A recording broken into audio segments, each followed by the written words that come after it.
Hello and welcome everyone, and thank you for joining us today. We are in conversation today with the topic of quiet beauty, contemporary design, contemporary Korean design, and I've invited a panel of artists and designers and art dealers and friends to join us. My name is Evan Snyderman. I'm the owner and co-founder of R & Company, a design gallery based in New York. Thank you for joining us today. So in an overview, today we're talking about contemporary design out of South Korea, something that we have been actively involved in and interested in for many years. And we're gonna start off by introducing the panel. So first off, PJ Park, founder of Seomi International Gallery, formerly of Seoul, South Korea and Los Angeles. PJ is currently working as a contemporary art dealer, private dealer in Los Angeles, and is really credited with helping create the interest and the international market for contemporary Korean design. PJ's also been a longtime collaborator with R & Company. We've done many projects together through the years. So thank you for joining us, PJ. We also have with us Sean Kelly. Sean Kelly is the founder and owner of Sean Kelly Gallery in Chelsea. Sean has been dealing in contemporary art in New York City since the early 90s, starting in Soho and then moving to Chelsea in the early 2000s. Sean is also really one of the premier dealers of conceptual art and represents some of the top names in the field, including Marina Abramovich, Anthony Gormley, Joseph Kasuth, Kehinde Wiley, Rebecca Horn, Laurent Grasso, Los Carpinteros, just to name a few. So Sean, thank you also for joining us today. It's a pleasure. And thank you for the invitation. we have the furniture maker and designer Myung Kang joining us from Seoul, South Korea. It's very early in the morning there, so thank you for coming this early, getting up so early for us. Myung is one of the few female furniture designers working in a field of mostly male-dominated, and graduated in 2007 with a BFA in furniture making and woodworking from the Hung-Ik University in Seoul, and has exhibited her work throughout the world, from the Middle East, Europe, and the United States. So thank you for coming. And finally, we have Chung Lee. Chung Lee also joining us from Seoul. Chung Lee is also a designer and furniture maker, as working in ceramics, steel, concrete, and has also a degree in architecture. Chung Lee has traveled the world and done massive projects, corporate and private projects across the world. And we've done several exhibitions together with Chung. And so we're great to have you here as well. Thank you all. So we'll start off today's talk, really, we're here to learn a little bit. And PJ, I wanted to start with you. We met PJ, I'll give you guys a little bit of a backstory. Maybe about 20 years ago, through his mother, Mrs. Hong, who was a big collector of ours very early on. She was someone that would come to the gallery and had impeccable taste. And whenever she would visit the gallery, she would pick out the best pieces we had on display and somehow knew everything about every one of them. We were so impressed. We did a lot of business together. And at a certain point, she just told us one day that she wanted to introduce us to her son and that she wanted us to one day work with him. And lo and behold, a few years later, we started working with PJ. But PJ, can you tell us, really, since you're the one that has been credited with really getting this international interest in contemporary Korean design, a little bit of the history of design in Korea, and how you got in the business, and what it was like the first few times you showed these artists' works to an international audience. Yeah, I think, the interest of design and art in general kind of came naturally, by, as Evan briefly mentioned, having a mother who was a collector and also one of the very first individuals to introduce Western contemporary art and design. So I kind of, it was fortunate that, I grew up in that sort of environment all throughout my life. What interested me at the time is, learning about Western contemporary design. In particular, is that Korea. I realized that Korea did not have any market or even a culture of a Korean contemporary or contemporary design. Period. I mean, it was really interesting because Korea is known as its master craftsmanship with its long history. Yet somehow I felt like we just kind of missed out on it.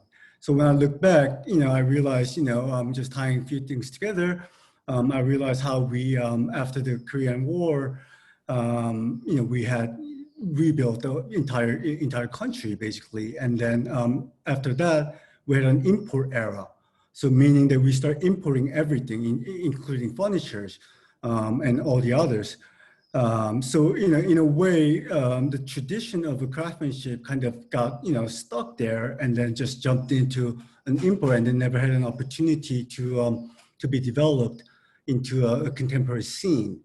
So I thought that was really, really interesting. At the same time, very important for somebody to kind of look into it, and then perhaps have an opportunity to develop such movement. That's where, that's when I actually, met you and Justy. And then, we talked about this, and then that's when I went back to Korea, I started looking into some artists and designers who may be practicing, such movement. The idea that I had, yet, was not, recognized. And that's where I found, Myung and Han Jung, among few other designers.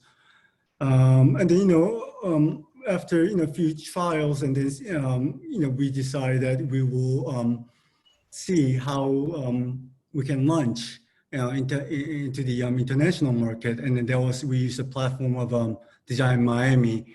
I believe it was 2008 was the very first year that we show and introduce the idea of contemporary design into the international market.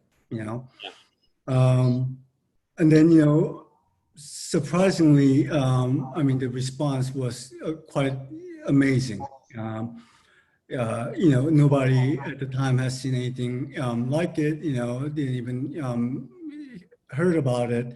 And then this, this focus on how these designers linked the traditional, philosophy to techniques, but yet, turning them into a different, contemporary, more modern language. I think it is really kind of what sparked, and then brought something fresh, and then that's something that has never been seen in the market. I remember that very, very clearly when the first time you showed at Design Miami, and it was, it's unusual to be introduced to work that felt so fresh and felt so uniquely distinctive somehow. And what I thought was really interesting was that you knew instantly that the work was somehow Korean. It sort of had like an essence to it that I think the artist you selected, or the artist you worked with, did a very good job in sort of portraying a new way of looking at things that was very, I think, fresh and interesting. Right. I mean, obviously there's no, right or wrong. But then the main focus that I had at the time again was, engaging with artists and designers who share the same sort of a vision and the philosophy, again, tying into, the history of Korea in design, but then, presenting it and then reforming it in a more contemporary language. they can attract and then create this bond with current generation. And then there were, I mean, trust me, there were many Korean, designers and artists that I met at the time, but there were only a handful, very few people who had, who shared the same thought, and then till these days, for me, that's the most important thing when it comes to Korean design, to keep its heritage and then the core and the essence of it, and then bring the uniqueness to the modern language. So let's move forward with the images. Let's see what we have. So these are some images of what was Case Study House 21 in Los Angeles, which was your gallery in Los Angeles for a short while. Right. Where you did several exhibitions of Korean design in the Case Study House, which is a phenomenal house designed by architect Pierre Koenig. Wonderful project. This is some of Myung-sung's work in the center of the room, the coffee table, and some of Chung's stools outside and also in the previous slide. Let's move forward in the slides. Here's another image here. This is a Beiseiwa bench on the right-hand side. What's really beautiful about this work is how simple it is and how well it integrates into environments, in particular environments with art. And I think that was partly why I thought it was interesting to invite Sean to join us today. Let's move to the next slide. There's one more slide here of a kitchen. This is also Myung-sung's work. And one more slide. So now, Sean, I guess one of the reasons we've also known each other a long time. And, Sean was a client of ours before we later became sort of collaborators. And Sean was collecting, at the time we first met in the early 2000s, Paul Kierholm, a Danish, mid-century Danish designer. And we got to know one another, and then we went on to do several exhibitions on Paul Kierholm together, and published, in fact, the catalog raisonné in 2007 with Gregory Miller, which was fantastic. But for those of you that don't know, Sean has always collected design, and I was wondering if you could, since you were one of the early collectors of Korean design as well, what was it that interested you in the Korean design or the perspective? Because you own work by several of the designers that we're talking about, Chung Lee and Beiseiwa specifically, and Bak Jun Sun. Maybe you can tell us a little bit about how what your reaction to this work was, or where you first saw it. Well, I think you've already, PJ and you have both spoken very eloquently on that, to that point. I mean, I remember seeing it in Miami the first year that PJ was there and being really quite arrested in my tracks. I mean, literally physically stopped in my tracks, because, we all go to a lot of fairs, we see a lot.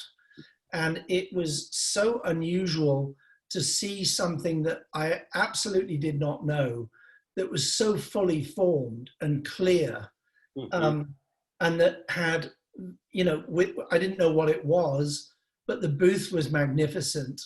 And it was clear as I started to look at the work more closely that it combined three things that I find deeply appealing. And that is, it has a very powerful, all the work that I have seen that I know and I like from Korean artists has a very powerful intellectual underpinning. It's very well thought through work, and it's very, well conceptualized work.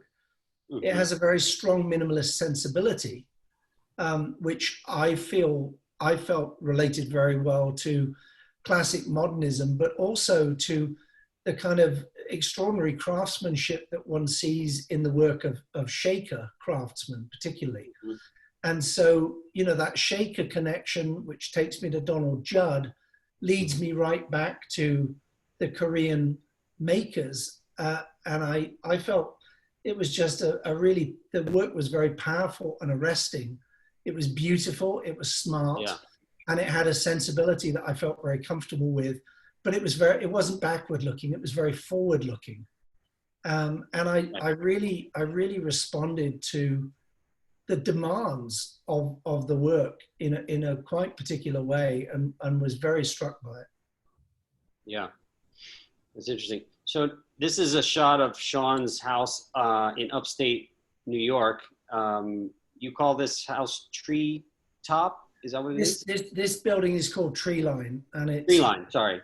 It's basically solely for the collection of our work, which is sort of larger scale work. And you can see that the desk, this was soon after it was built and the library hadn't been installed fully, but you can see on the desk there, it's paired with a care home chair, and it has a work by Jorge Mendes Blake on the table. And for me, they're in this sort of beautiful harmonic symphony of minimalism and beauty and comfort. So that desk is by Bak Joon's son. Yeah. And for those who are listening in, another interesting link that can put into contemporary context for you. If you've seen the film Parasite, which won all the awards last year, all of the furniture in that amazing modern house is by this same furniture maker. Is that correct, PJ? I believe a lot of the furniture. Yep. And that's the work that relates very closely to Judd. It's very super minimalist. I didn't realize that, but I'm happy to hear that. Yeah. Rather than he made the furniture for Snowpiercer, which was a previous movie, which would have been quite worrying. Yeah. So here's another shot of Sean's. I guess this is the living room. This is a Beisei-wa bench. Obviously, a beautiful Calaminus painting on the wall. But yeah, I was curious also to come back to you later to talk a little bit about how you've chosen to live with the design objects you have in your home and how they relate to the art pieces, or if you can talk a little bit about that. Sure. Yeah. You want me to do that now or later? Let's do it now.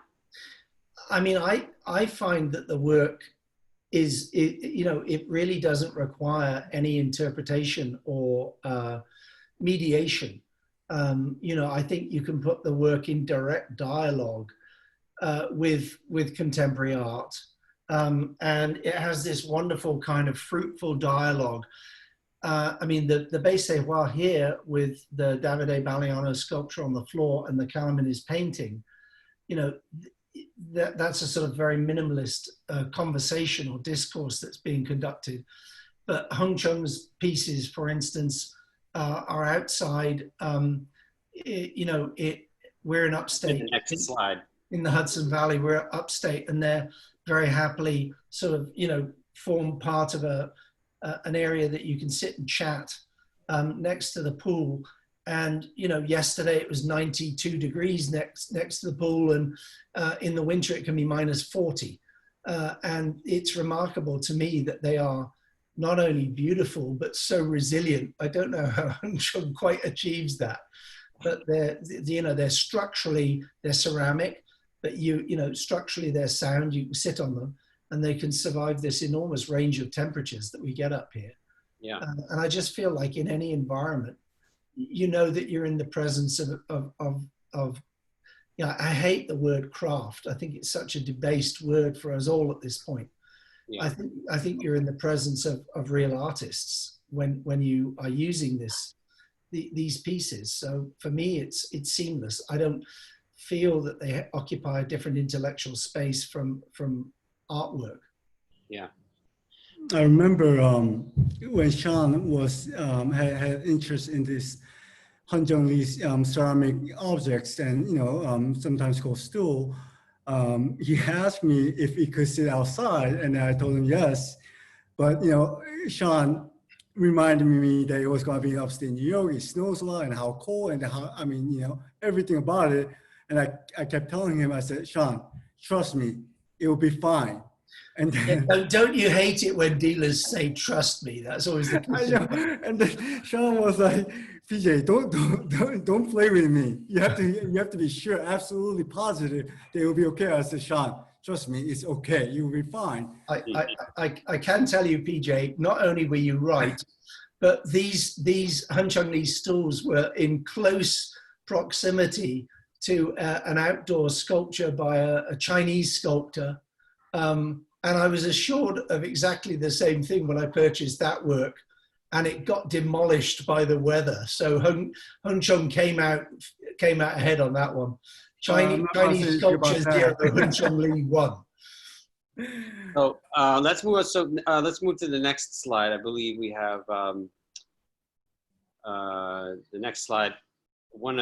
Okay. Oh, so this is Han Chung's studio. So Han Chung Lee, you're studied also architecture, and just to show people who haven't seen before, this is the studio you designed yourself. It's outside of Seoul. It's an extraordinary space. I've been to the studio before. And one of the things that, since we're talking about your work outside and the resilience of it, the other thing is that, the scale that you are able to achieve in ceramic is also quite extraordinary, because it's really a very difficult medium to produce scale in any capacity without things exploding. So not to get too technical or to get too far into the craft of the object, but of course you are a master of this craft. And I would love you to give us a little bit of a history of how you got interested, or where your work where it started and where it is now. And I have another question, I think, on the next slide, but just give us the next slide, which is actually the moon jars. So now these moon jars are not yours, but the moon jar, I wanted you to introduce the kind of story of the moon jar, because the moon jar is a very important historical object in Korean culture and art. And if you move to the next slide, these are the traditional moon jar. These are Han Chung's moon jars. I was wondering if you could start your kind of talk about your work with the introduction of the moon jar and a little history of it. Yeah, actually, I studied art. The beginning was from the ceramic, and later I studied sculpture, and finally I studied architecture. How I was interested in art was because of moon jar. That is how I started. But now I still make moon jars. But I think when I think of moon jar was, I think, the Joseon Dynasty's beautiful avant-garde arts, like 18th centuries. But still, I respect the moon jar. But the making a moon jar in this period, I think that's not worthy. So I like to make this period moon jar, like symbolically I say. So this period moon jar should be avant-garde and new approach and contemporary sense it has to have. So I still make a moon jar, but I like to play with moon jar when I make. So that's why when I make moon jar, I just twist and fold, and sometimes I just make crack. It's like playing. Right. So what I like to do this period is I was influenced by my ancestors. So the philosophy of my ancestors, but I like to do something from the influence which is contemporary. Like that's why I try to make a big scale of ceramic, and which can be furniture, also which can be a sculpture. I want my object stays in the middle between art and design. So it can be a sculpture, it can be like functional. So I like the kinds of border. So that's what I like to do. Yeah, so that's why I like to use clay and they combine with this concrete, metal, wood. So I like to give something which is like new like attempt, yeah, right, to the audience. That's what I like to do.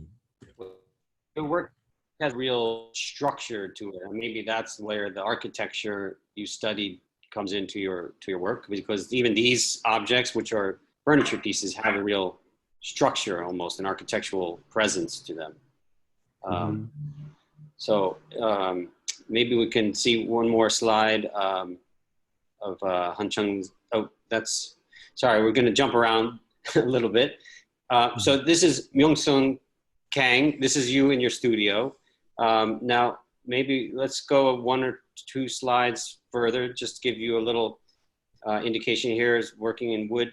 Now, Myung-sun, I wanted to start with you to talk a little bit about your technique, because it's so unique. The work that you do is very much rooted in a traditional technique of using mother of pearl. I was wondering if you could first give us a little bit of your own background, and then maybe talk a little bit about the technique. Now, for those of you listening in, I'm sorry, Myung-sung is going to speak in Korean, and we are going to have PJ translate in the chat. So if you click in your chat, if you click the chat button, her answer will be translated into English for us. So Myung-sung, tell us a little bit about the technique of the use of mother of pearl and a little bit of that history. 근데 두 번째로 작업, 유니크한 작업 말씀하시는 거죠? 두 번째 질문 대답하시죠. 네네네네네. 죄송합니다. 제가 한국말로 하겠습니다. 제 작업은 모든 과정이 수작업으로 오랜 시간과 공을 들여 한 땀 한 땀 제작하고 있습니다. 과정은 크게 형태 작업과 자개 작업으로 나눌 수 있는데요. 형태 작업은 유기적인 형태를 추구하고 나무를 붙여 통으로 만든 후 깎아서 만듭니다. 여러 번의 표면을 다듬은 후 자개를 붙입니다. 자개는 원래 조개이기 때문에 매우 작고 물성이 딱딱해서 여러 번 곡면에 붙이려면 부러지는데, 그래서 작은 조각을 여러 번 이어 붙여야 되고 다림질하여 견고히 만들어야 하고, 이 과정이 시간이 매우 많이 소요됩니다. 후에 자개를 보호하기 위해 여러 번 코팅을 하게 됩니다.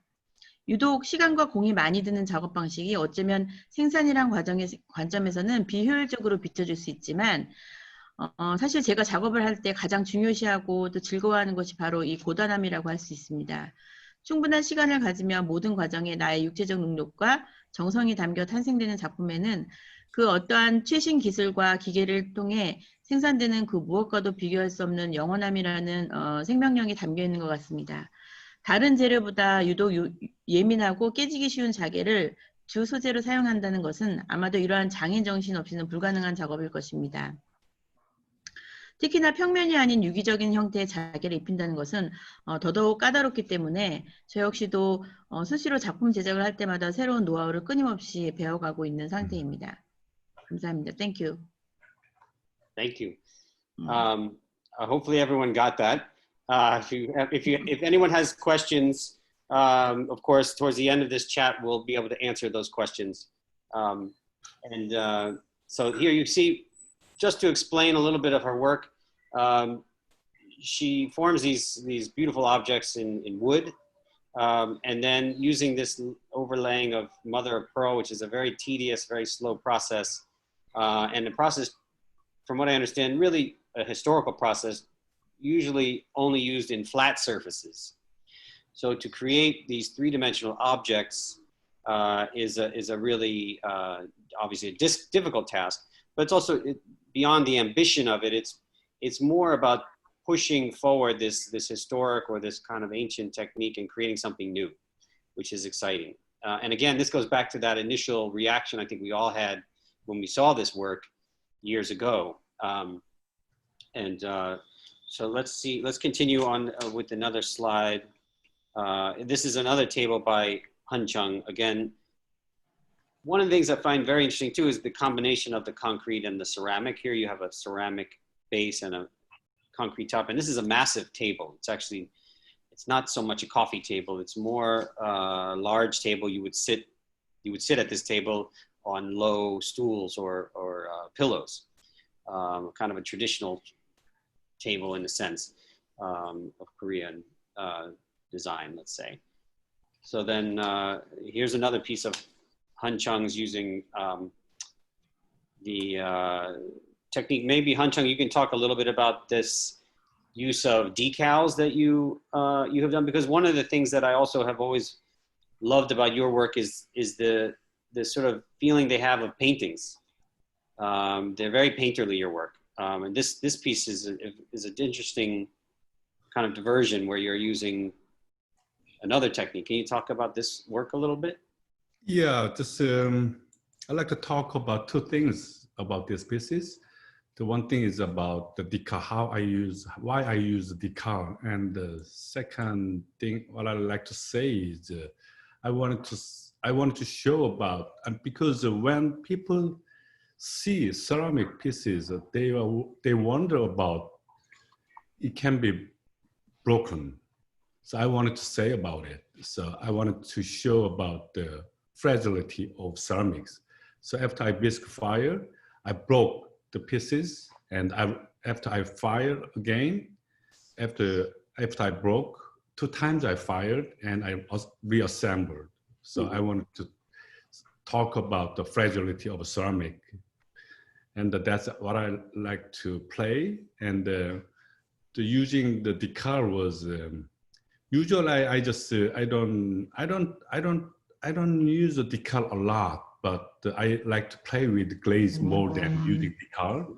But for this piece, I want to show some like decal images, which is industrial goods. So I wanted to play with the industrial like sense and the handmade ceramic. Yes, so that's what I wanted to show from this piece. Yeah.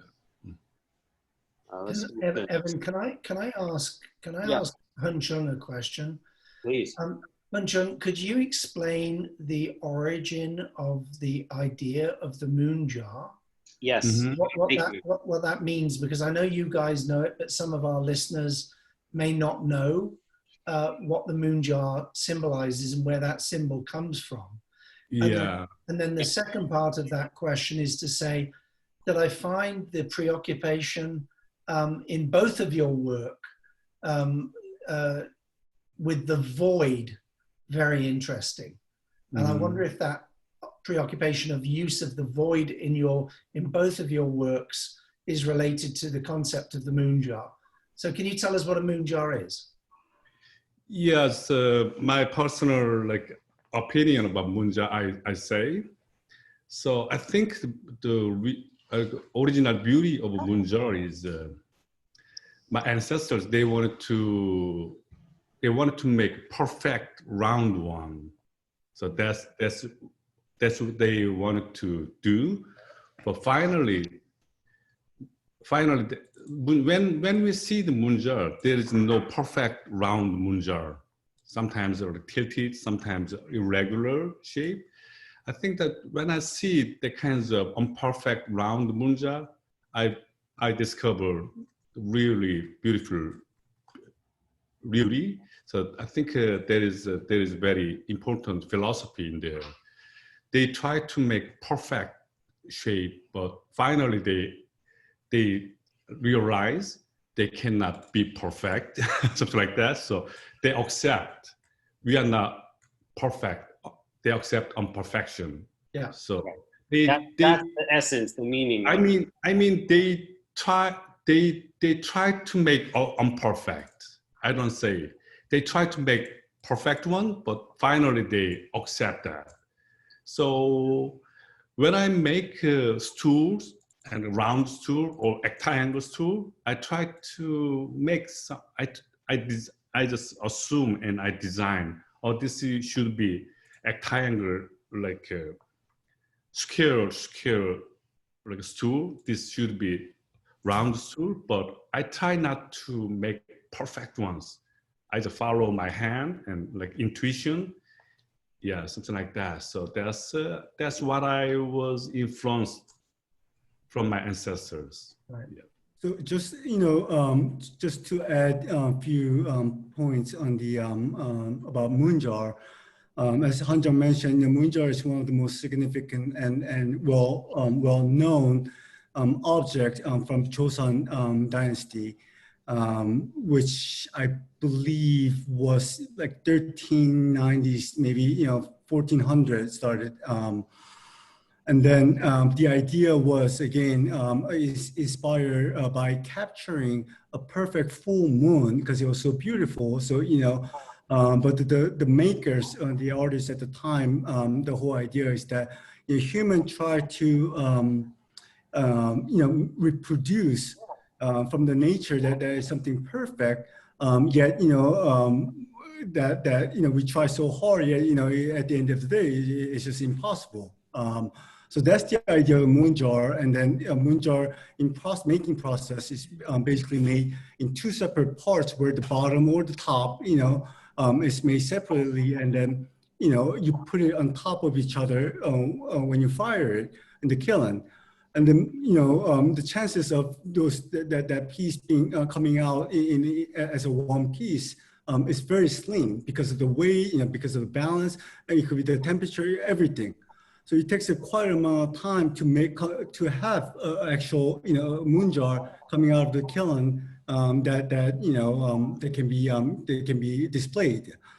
Now as for Han Jung, I think he practices to emphasize even more that imperfection is something that we have to accept, and then by accepting that the true beauty comes out from an object, whether it's artwork or furniture, or in that regard it could be anything.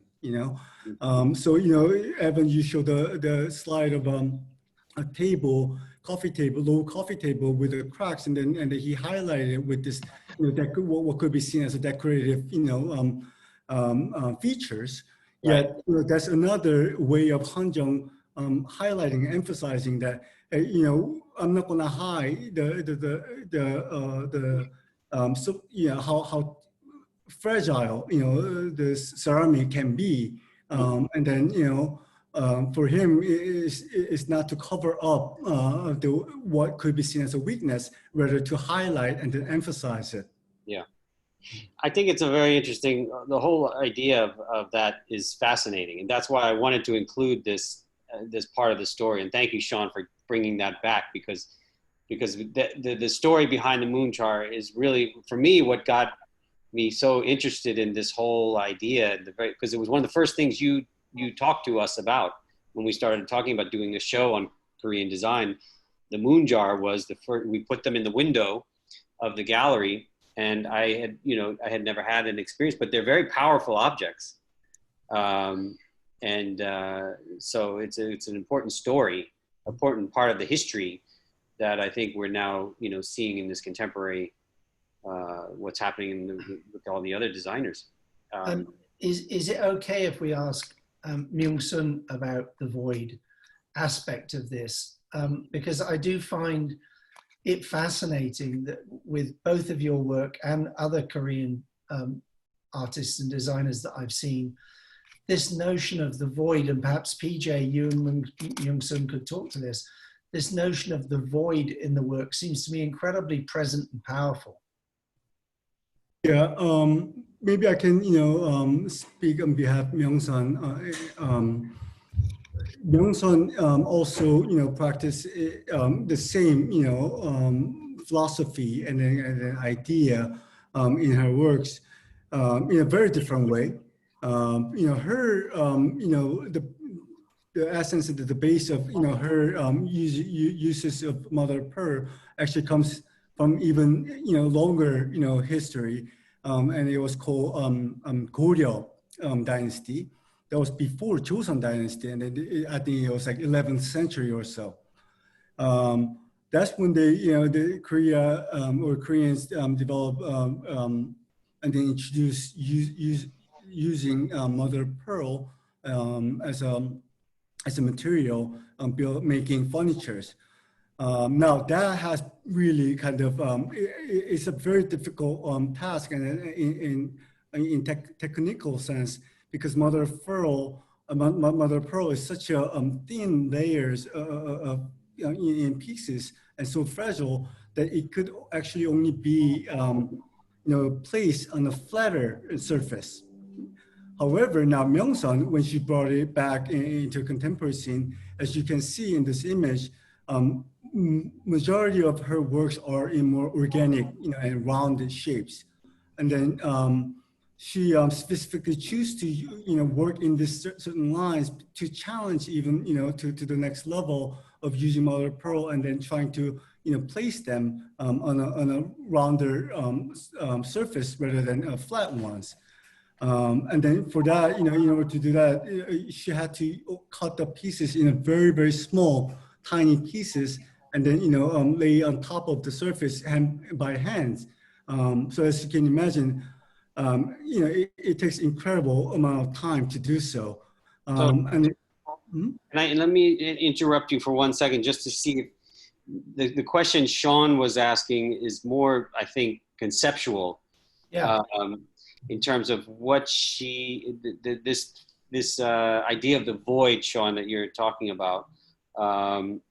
Maybe you can explain that a little bit in a way so that PJ can ask Myung the question. Well, like the moon jars with Chung, like the moon jars, there is this, this sense of being able to capture an image in the moon jar, right? If it was full of water and the moon was above it, you could capture the image. But there's the sense of the void of the object. And with Myung, many times with her furniture, it's sort of chopped off and there's this sense of the interior space. Mm-hmm.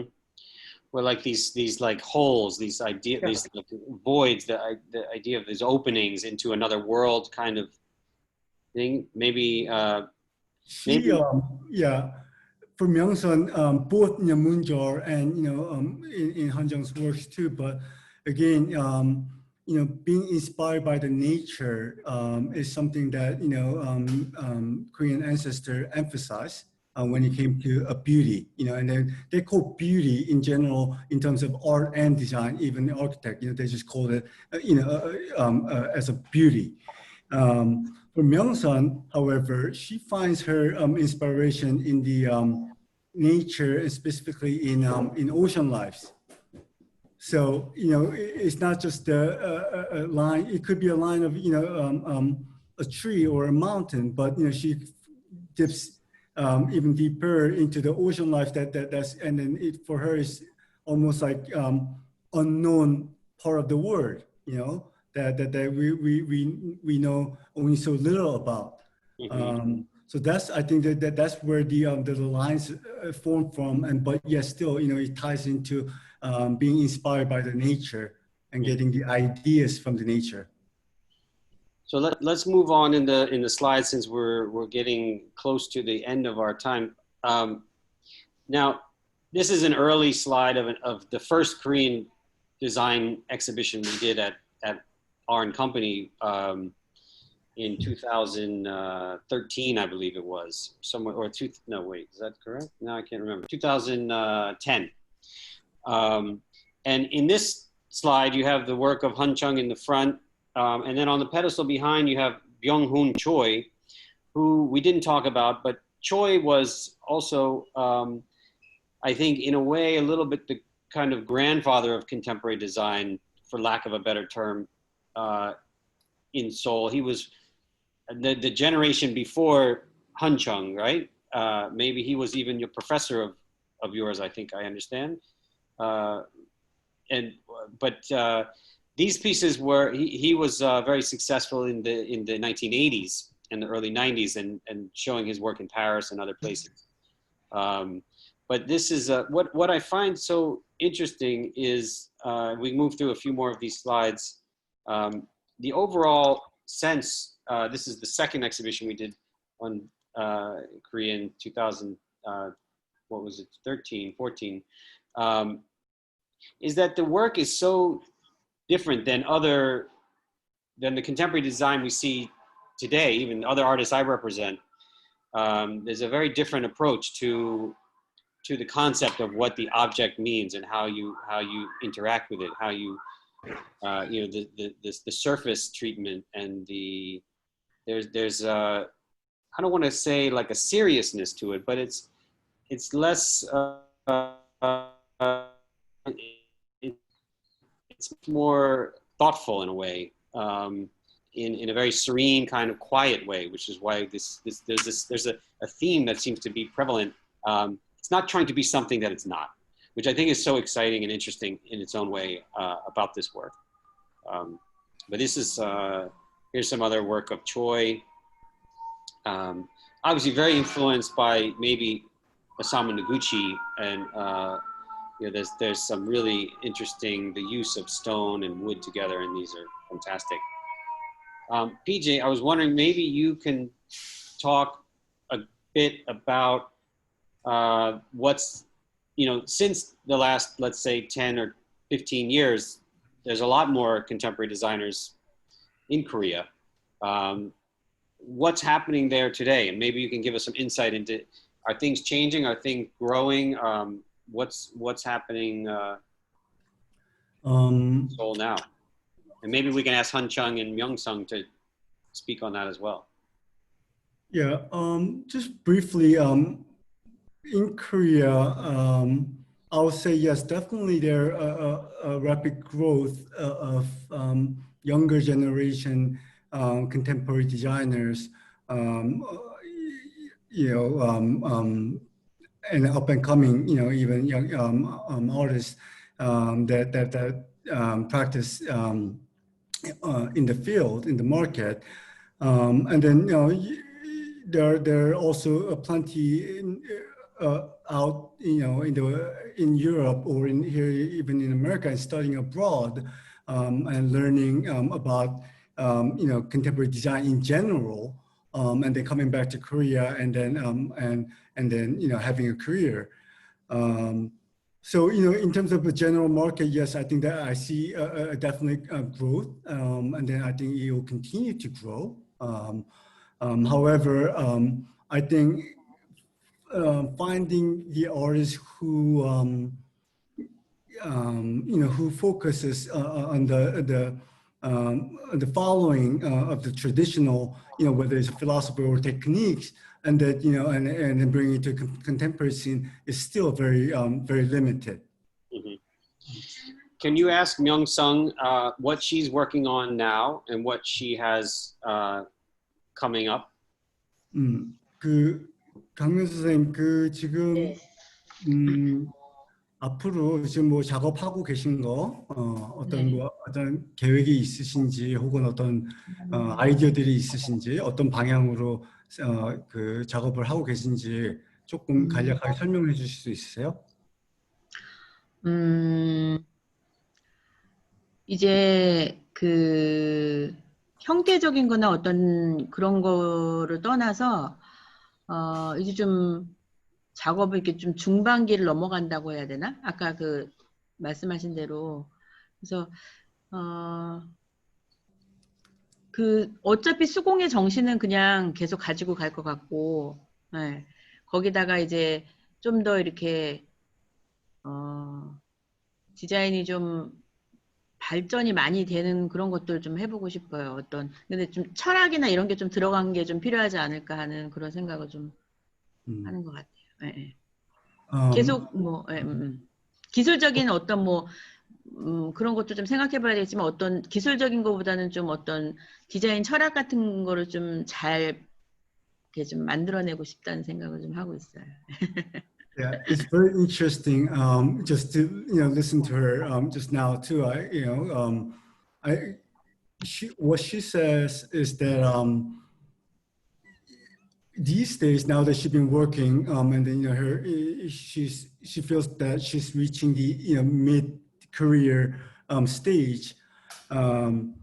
Instead of staying in the focusing on you know, coming up with the different forms and shapes, you know, so like design, her thoughts are these days more concentrated in a more philosophical and conceptual thoughts, meaning that she wants to dig in even deeper into craftsmanship.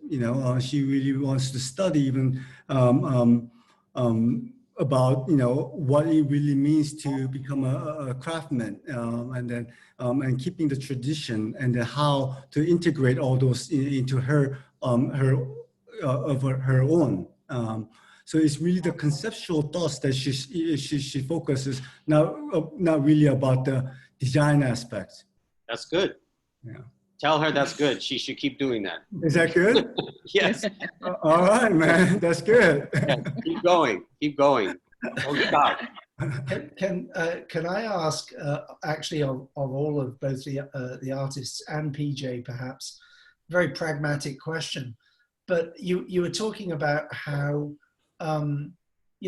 early your support for this work was, and how instrumental.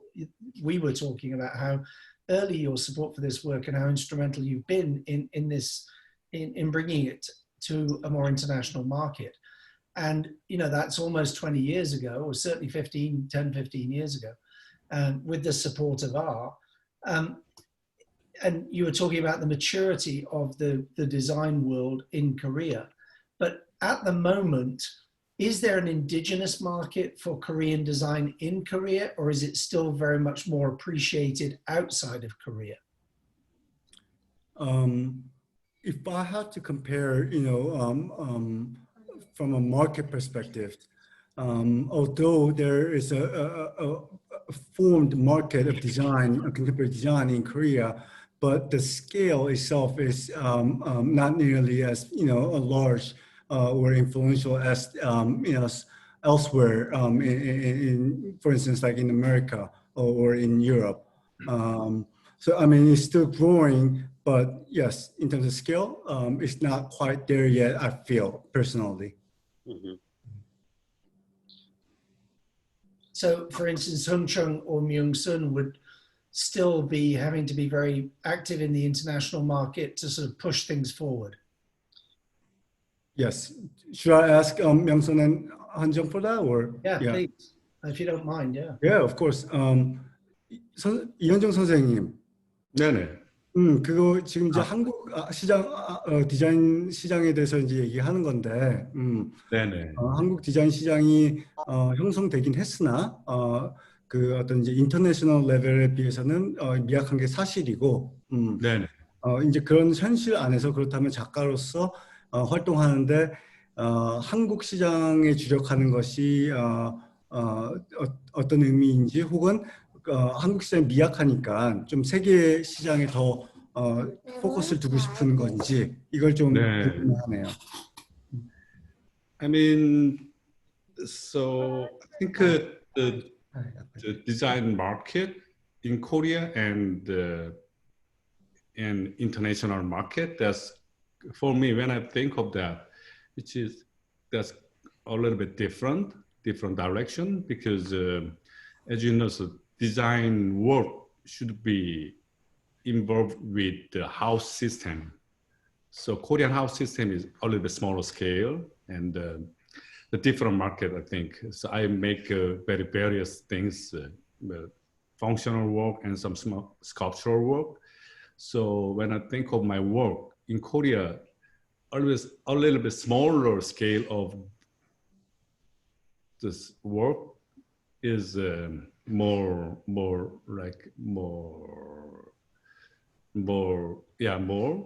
bigger market, and the international market is the bigger pieces are the better. I think still Korean market is still growing, and they just I think Korean collectors and users, they just still study about what is like unique design pieces, like art furniture. Still we learn about it. So I think it's getting more bigger and bigger. I think that we need more time to understand that, because when people think of